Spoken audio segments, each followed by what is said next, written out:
Oke, salam dan salam sejahtera dan pencerahan saya Win jawapan Rafizi kepada Datuk Seri Najib berkenaan dengan isu kapal LCS. Kita juga tahu bahawa Datuk Seri Najib rupa-rupanya Menteri Kewangan waktu itu dan beliau sendiri juga menjadi Perdana Menteri serta kita tahu siapa dia yang menjadi Menteri Pertahanan. Akhirnya apabila saya baca kenyataan baru yang dikeluarkan oleh saudara Rafizi Lamli dalam waktu sejam ni tadi yang sudah pun di-share ke mana-mana, yang mana Subkon baru tubuh 45 hari terus buat tuntutan RM 178 juta. Ini kerja gila. Dalam masa 1.5 bulan sudah boleh buat tuntutan 178 juta. Ini company daripada langit, daripada bintang mana yang tiba-tiba muncul yang begitu hebat sekali mendapat duit 178 juta dalam 1.5 bulan iaitu 45 hari. Memang kerja gila. Jadi kenyataan saudara Rafizi Lamli di sini, kebelakangan ini kerajaan PAS UMNO Bersatu cuba mengalihkan perhatian dari isu sebenar yang menimbulkan kemarahan rakyat. Mesin propaganda PAS UMNO Bersatu yang diketuai oleh Datuk Seri Najib itu sendiri meyakinkan rakyat bahawa tiada penyelewengan berlaku, hanyalah kelewatan projek. Ya, inilah yang selalu dimainkan oleh Datuk Seri Najib, bahawa projek ini hanya lewat tetapi tidak ada berlakunya penyelewengan. Dan akhirnya hari ini pendedahan demi pendedahan, dan akhirnya kita tahu bekas Panglima yang terlibat dalam isu ini sudah pun dihadapkan ke mahkamah, dan saya lihat tadi disabitkan juga dengan kesalahan iaitu melibatkan duit berjuta-juta. Dan apa yang kita lihat di sini, kenyataan yang dikeluarkan oleh saudara Rafizi Lamli, sehingga kini Najib sendiri belum jawab soalan-soalan pokok yang saya utarakan sejak pendedahan butiran projek LCS mengesahkan ada penyelewengan. Yang kita dengar untuk Seri Najib, dia tidak menceritakan isu penyelewengan yang mana beliau dah ulang-ulang kelewatan. Inilah yang dia ulangkan juga dekat Perhimpunan Wanita Barisan Nasional baru ini, yang dia kata projek itu memang lewat kerana inilah kapal perang yang dibuat di dalam laut, di laut, di udara dan di darat. 4 dimensi. Konon-kononnya sebab itu kelewatan. Sebenarnya dia cuba mengelak daripada soalan-soalan yang telah pun diberikan oleh saudara Rafizi Lamli. Dan akhirnya Datuk Seri Najib menyuruh saudara Rafizi Lamli untuk menjawab isu-isunya. Jadi hari ini saya lihat jawapan Win yang diberikan oleh saudara Rafizi Lamli yang berpandukan fakta, bukan berpandukan hujah kosong seperti Datuk Seri Najib, yang mana beliau sendiri sudah tahu beliau melakukan salah tetapi cuba mengelak kerana beliau adalah seorang yang sangat licik dalam urusan tender projek yang telah pun ada. Kerana beliau pernah menjadi Menteri Pertahanan dan beliau tahu bagaimana selok-belok untuk nak merompak duit negara, duit rakyat dengan menggunakan invoice dengan projek-projek, dengan tender yang ada. Ini adalah satu yang tidak perlu Datuk Seri Najib membohongi rakyat sekarang ini, kerana rakyat mempunyai pendidikan, ramai bekas-bekas tentera yang pernah duduk pembelian, dan basic dan juga praktikal kerja-kerja ini sudah ada di tangan mereka-mereka yang sudah pun pandai dan mahir tentang penyelewengan apabila kita nak lakukan dalam pembelian ataupun dan segalanya projek-projek seperti mana ini. Dan di sini kenyataan yang dikeluarkan oleh saudara Rafizi Lamli juga, kenapa reka bentuk dan kelas kapal LCS diubah saat akhir dari yang telah diluluskan, iaitu dari kelas Sigma Belanda kepada kelas Gowin Perancis. Ini soalan-soalan yang diberikan oleh saudara Rafizi Lamli yang belum terjawab oleh Datuk Seri Najib. Dan kenyataan soalan yang kedua, siapa yang lebih berkuasa dari Menteri Pertahanan ketika itu? Zahid Hamidi yang boleh mempengaruhi keputusan. Siapa lagi? Kalau bukan Datuk Seri Najib. Datuk Seri Najib, Menteri Pertahanan mendapat peruntukan daripada Menteri Kewangan. Menteri Kewangan mendapat kelulusan daripada Perdana Menteri. Ya, baguslah. Menteri Pertahanan UMNO. Menteri Kewangan Datuk Seri Najib UMNO. Perdana Menteri Datuk Seri Najib lagi UMNO. Jadi dia bersangkut dekat situ je lah. Kenapa kontraktor utama Bosted Naval Shipyard BNS melantik subkontraktor berlapis-lapis? Apakah untuk menyembunyikan penglibatan DCNS yang telah reputasinya skandal terdahulu berkait dengan Najib. Ini soalannya. Dia buat tender tu yang saya katakan tadi, dia berlapis-lapis dari orang ni ke sini, dia pusing-pusing, akhirnya kembali lagi duit tu pusing masuk dalam akaun Najib. Itulah dia. Itulah penyelewengan yang berlaku dalam negara ini, yang mana sebab itu kita perlu tukarkan kerajaan, kerana orang-orang yang ada dalam kerajaan hari ini, mereka-mereka yang lama ni, otai-otai UMNO Barisan Nasional ni, mereka dah licik dalam soal mencuri keuangan negara ni, duit rakyat ni. Memang dah kepakaran mereka dah. Mereka belajar itu lebih, bukan belajar membangunkan negara. Lepas tu soalan keempat Datuk Seri Najib. Kenapa kos untuk dua pakej utama naik harga 2 kali ganda? Dari RM 397 juta kepada RM 1.2 bilion. Apabila melalui 2 lapisan subkontraktor. Inilah. Bayangkan daripada harga 300 lebih, lepas tu masuk lagi subkon yang sini, masuk lagi subkon yang sini. Dia tiba-tiba melonjak. Sepatutnya, kalau kita rakyat biasa yang boleh fikir, kita beli jam ni, jam. Jam ni harganya 100. Okey? Patutnya apabila pergi ke orang ni, dia tidak harganya, kita ni dah beli ni, jam ni 100. Okey, kita nak jual ni, kita nak jual jam ni.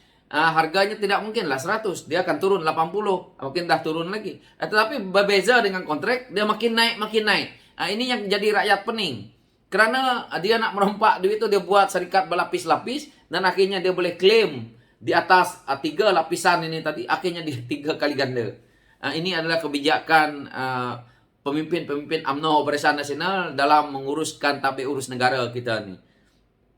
Kesemua ini lepas tu Rafizi kata, kesemua ini melibatkan 2 bentuk keputusan utama. Pertama, dia kata keputusan teknikal berhubung pilihan reka bentuk teknologi kapal perang yang berubah dari kelas Sigma kepada kelas Gowin.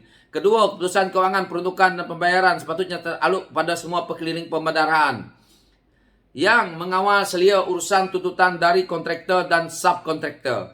Umum mengetahui bahawa keseluruhan takbir urus kewangan negara dipandu dan dikawal oleh satu set perkeliling pembandaraan yang pada prinsipnya menekankan perkara-perkara berikut. Kontraktor perlu dilantik dari kalangan pembekal yang paling layak berdasarkan keupayaan teknikal dan pada harga terbaik kepada kerajaan. Kontraktor perlu mempunyai kekuatan kewangan dan aliran tunai sendiri untuk menjalankan kontrak. Ini yang sepatutnya. Ini adalah yang perlu, prinsip-prinsip yang perlu untuk mereka apabila nak mengambil tender projek dengan kerajaan. Tetapi yang kedua ni, kontraktor perlu mempunyai kekuatan kewangan dan aliran tunai sendiri untuk menjalankan kontrak. Ini yang jarang-jarang kita ni berlaku ada. Sebab itulah penyelewengan itu akan berlaku. Yang ketiga, bayaran hanya boleh dibuat mengikut kemajuan projek dan dibayar secara berpatutan mengikut peratusan projek dilaksanakan seperti yang dipersetujui mengikut dokumen-dokumen yang dimenterai dengan kerajaan. Ini kapal puntah ke mana, duit 6 bilion hilang. Itulah dia. Maklumat dalaman mengenai urusan tuntutan dan bayaran perumuran projek LCS menunjukkan semua perkara 1 hingga 3 yang saya sebut telah dilanggar. Memang telah dilanggar. Perkara 1 ni tadi, kontraktor yang pakar, yang boleh mempunyai kebolehan. Yang kedua, harus ada duit sendiri yang tidak melibatkan supaya dia boleh membuatkan kerja dan lepas tu baru claim. Yang ketiga ini, harus bayar projek itu apabila mengikut peratusan yang siap. Ini memang basicnya untuk mereka-mereka yang ada lesen untuk membuat projek ni. Tak kira kerajaan ke, luar ke, dia harus mempunyai kewangan ataupun kebolehan dan juga bayarannya akan mengikut kemajuan. Itu sebenarnya. Ini adalah satu kenyataan yang win, yang mana tidak payah Datuk Seri Najib nak petikaikan. Maklumat dalaman mengenai urusan tuntutan yang dibayar berhubungan dengan projek LCS menunjukkan semua perkara 1 hingga 3 telah pun dilanggar.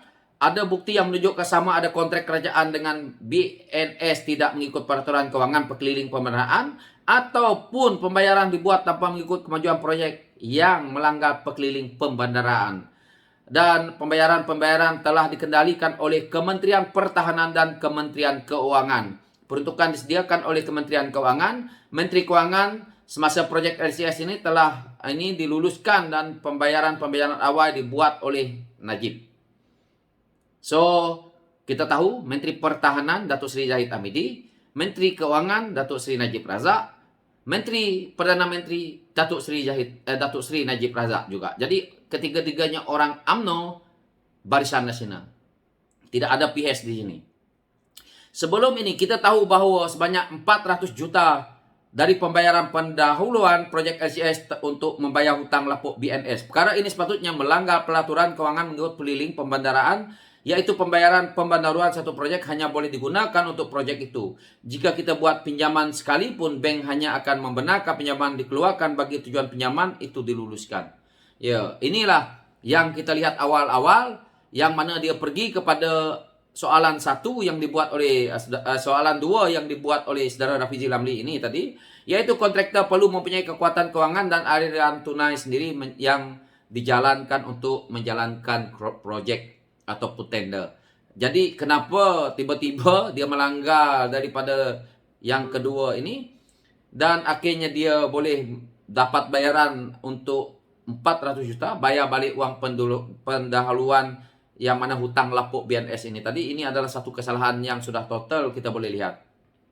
Hari ini saya ingin mendedahkan satu lagi pembayaran yang tidak mengikut prinsip dalam pekeliling. Kertas siasan dalam projek LCS menunjukkan bahawa subkontraktor berlapisan kedua Contrivers Elektrodinamik Sendirian Berhad atau CED membuat tuntutan sebanyak RM178 juta sebagai bayaran memulakan kerja mobilisation fee pada hari yang sama ia dilantik. Sedangkan pada ketika itu subkontraktor ini ditubuhkan 45 hari sebelumnya. Ini adalah kerja gila sangatlah. Tiba-tiba hari dia mula dilantik, baru ditubuh ke 45 hari, akhirnya terus dibayar dengan RM178 juta. Ini sesuatu yang sangat ajaib, yang sangat hebat. Memang pakar lah mereka ni dalam untuk nak menyonglap duit negara. The Vivers sebelum ini melaporkan CID tubuh pada 23 Februari 2002, iaitu 45 hari sebelum dilantik. Ini ada dia punya link juga berkenaan dengan isu ini. Jika siapa yang ingin membaca lebih terperinci berkenaan dengan isu ini, maka pergi ke Facebook Rafizi Ramli dan dia ada keluarkan kenyataan ini, dan dia juga meletakkan link-link ataupun meletakkan rujukan-rujukan agar kita boleh baca dan kita boleh kenal pasti apakah kenyataan Rafizi Ramli ini hanya spin ataupun hanya pembohongan semata-mata ataupun fitnah yang seperti mana dikatakan oleh Datuk Seri Najib, yang mana serangan yang dibuat oleh Datuk Seri Najib apabila bersama dengan yang mengatakan bahawa apabila beliau berucap di perhimpunan wanita Barisan Nasional yang mana beliau mengatakan bahawa saudara Rafizi Ramli ini menghasut rakyat, maka jelaslah di sini kita tahu bahawa beliau lagi takut kerana sekali lagi beliau juga boleh disabitkan atas kesalahan ini dan akhirnya boleh menambahkan hukuman penjara dan menambahkan permasalahan beliau yang ada. Sebab tu beliau cuba bertolak dalih, yang mana hari ini Facebook beliau sendiri dia cuba pergi alihkan kepada LTAT. Dia katakan LTAT zaman PS tidak untung, zaman beliau untung. Ini yang dialihkan. Tetapi inilah hakikatnya apabila membuat kesalahan, Datuk Seri Najib tidak pernah mengakui ataupun menunjukkan bukti-bukti yang kukuh. Yang mana sekali saja kena dengan 1MDB, dah kita dengar kes hari ini terus sangkut. Ini kes yang kedua melibatkan beliau juga. Ada kes ketiga, keempat. Tetapi kerana kerajaan PH tidak sempat lagi untuk mentadbir, hanya dapat 22 bulan, akhirnya kita boleh menampak permasalahan yang besar ini terbuka. Jika kita mengharapkan pimpinan UMNO Barisan Nasional, isu-isu penyelewengan negara ini akan mereka sorok kerana yang terlibat adalah elit-elit politik mereka ini. Inilah yang menyebabkan rakyat benci dengan mereka-mereka ini. Yang ada dalam kerajaan hari ini adalah mereka juga. Jadi tidak payah nak memusing-musing. So itulah ceritanya. Dan harap-harap kawan-kawan boleh pergi ke page Rafizi Ramli untuk melihat kalau kenyataan yang saya keluarkan ini juga tidak betul. Tetapi saya harap ini bermanfaat kepada kita semua. Sekian, terima kasih. Thank you.